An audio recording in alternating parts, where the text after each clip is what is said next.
Good evening all of you. कैसे हैं आप सभी? वेलकम करती हूँ माधुरी आपका एमडीलो क्लासेस में। ये जो अपना बीएनएसएस का चैप्टर 26 चल रहा है, जो कि हमने स्टार्ट किया था सेक्शन नंबर 337 से। आज हम पढ़ने वाले हैं सेक्शन नंबर 356। देखो, यहाँ पे जो हम सेक्शन पढ़ रहे हैं 356, ये सेक्शन वेरी इंपॉर्टेंट है क्योंकि ये प्रोक्लेम्ड ऑफेंडर की बात करता है।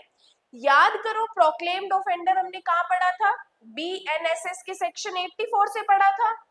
वहां पे हमें बताया था कि जो भगोड़ा व्यक्ति है या उसको क्या कर सकते हैं, हम प्रोक्लेम्ड ऑफेंडर डिक्लेयर कर सकते हैं। अब देखो, यहाँ पे हमें उसके आगे का प्रोसीजर बता रखा है कि हम कब उस प्रोक्लेम्ड ऑफेंडर की अनुपस्थिति में कार्यवाही कर सकते हैं। कुछ प्रोसीजर है जिसको फॉलो करना पड़ेगा। अगर प्रोसीजर को फॉलो करने के बाद भी वो व्यक्ति कोर्ट में हाजिर नहीं होता तो कोर्ट उसकी नॉन अपीयरेंस में क्या कर देगा? जजमेंट सुना देगा। ये चीजें आज हम पढ़ने वाले हैं। इसके बाद, इस क्लास के बाद हम एक सेक्शन पढ़ेंगे 359। Very very very important section है प्री मेंस और इंटरव्यू पॉइंट ऑफ व्यू के लिए भी। वहां पर हमें बताया गया है अपराधों का शमन। अपराधों को शमन का मतलब होता है माफ करना। कब माफ कर सकते हैं, कब पार्टी कर सकती है, कब कोर्ट कर सकती है, उसके बारे में हम नेक्स्ट क्लास में डिस्कस करेंगे। देखो, ये जो क्लास है आपके पास 7 PM पे आ गई है।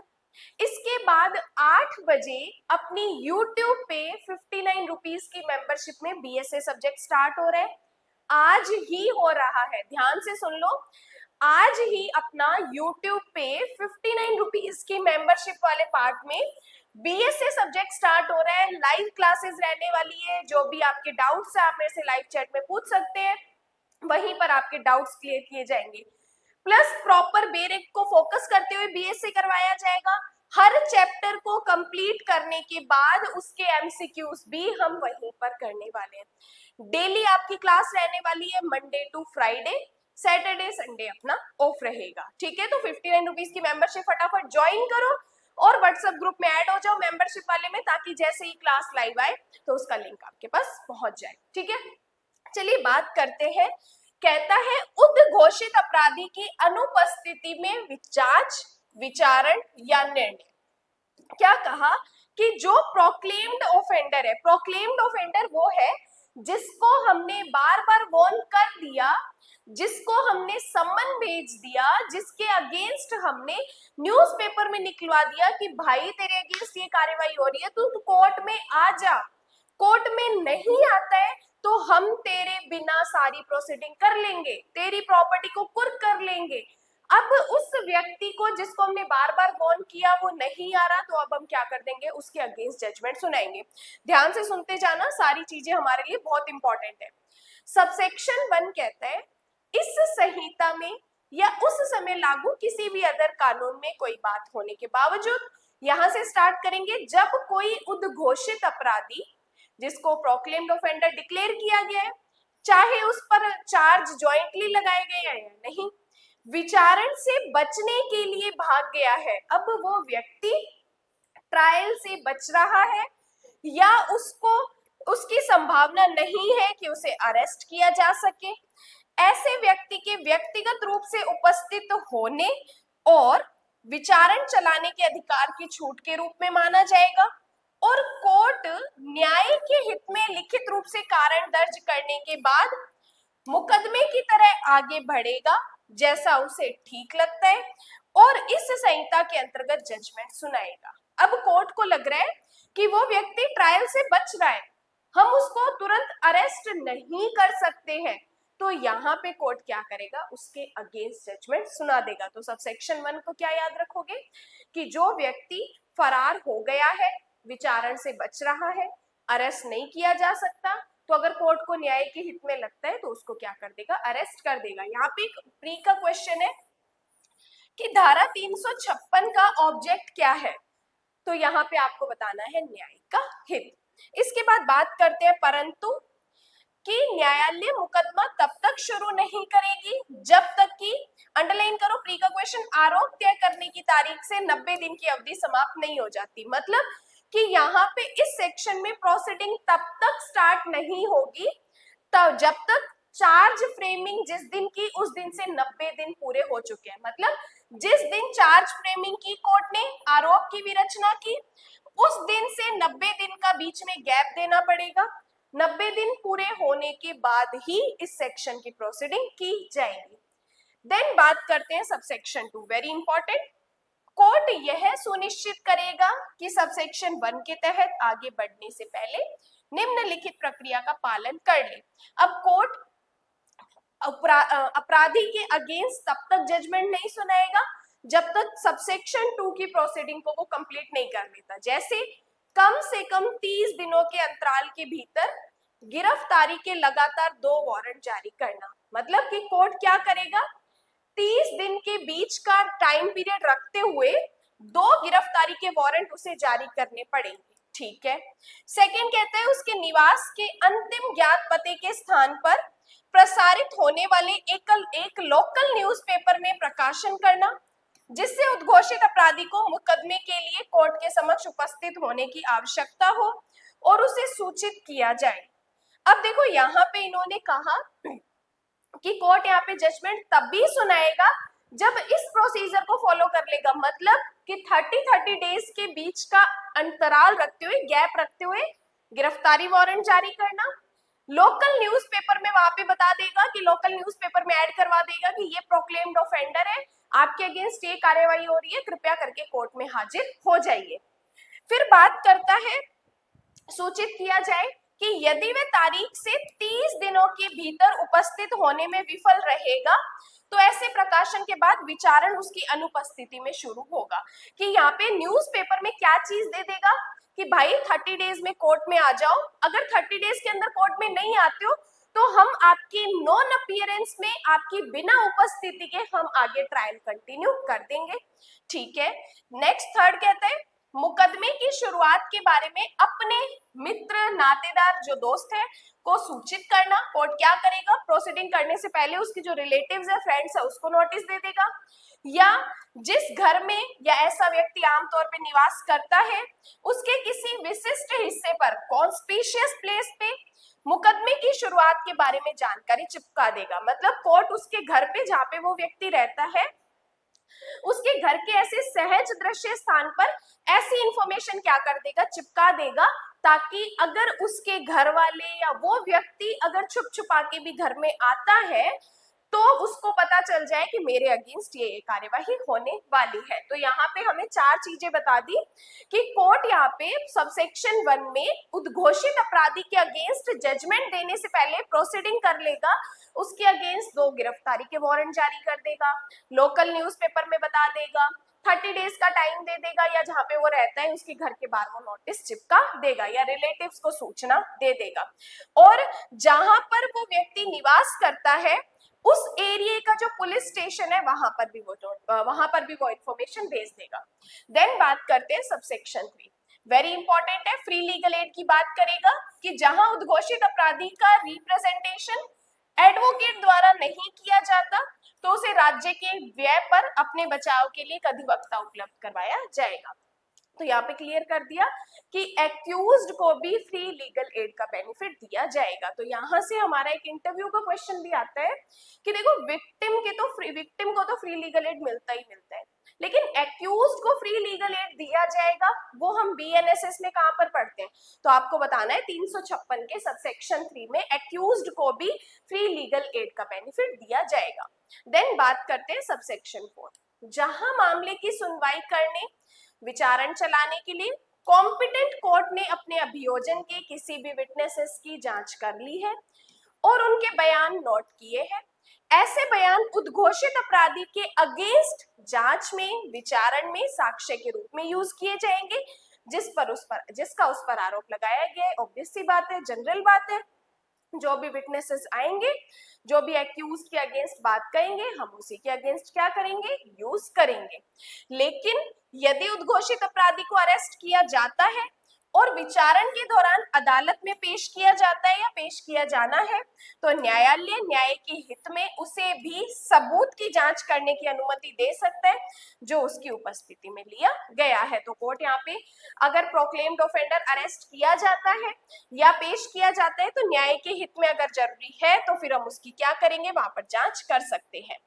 देन सबसेक्शन 5, अगर जरूरत पड़ी विचारण में तो जो भी हम प्रोसीडिंग कर रहे हैं, विटनेसेस की एग्जामिनेशन कर रहे हैं, जांच कर रहे हैं, उसको हम ऑडियो वीडियो इलेक्ट्रॉनिक माध्यम से रिकॉर्ड भी कर सकते हैं, उनकी रिकॉर्डिंग भी की जा सकती है। तो सबसेक्शन 5 में हेडिंग लगा सकते हो रिकॉर्डिंग करना।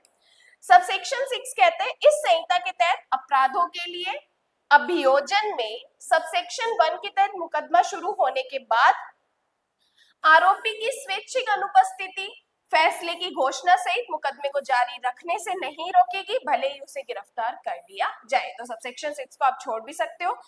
देन बात करते हैं सबसेक्शन 7, इंपॉर्टेंट, इस धारा के तहत निर्णय के खिलाफ कोई भी अपील नहीं होगी। क्वेश्चन आता है कि 356 में दिए गए निर्णय के विरुद्ध अपील होगी, तो यहाँ पे आपका आंसर होगा अपील नहीं होगी।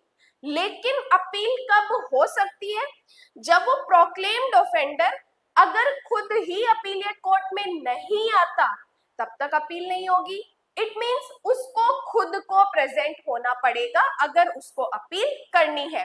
तो जब तक उद्घोषित अपराधी स्वयं अपील के न्यायालय में पेश नहीं हो जाता तब तक अपील नहीं होगी। देन प्रोविजो प्री का क्वेश्चन है कि दोष सिद्धि के अगेंस्ट कोई भी अपील फैसले की तारीख से, अंडरलाइन करो, 3 साल की समाप्ति के बाद नहीं होगी। देखो अगर आप अपीयर हो जाते हो तो अपील हो जाएगी, लेकिन अगर आप अपीयर 3 साल के बाद होते हो तो अब अपील नहीं होगी। तो अपील का टाइम पीरियड क्या है 356 में, 3 वर्ष का है।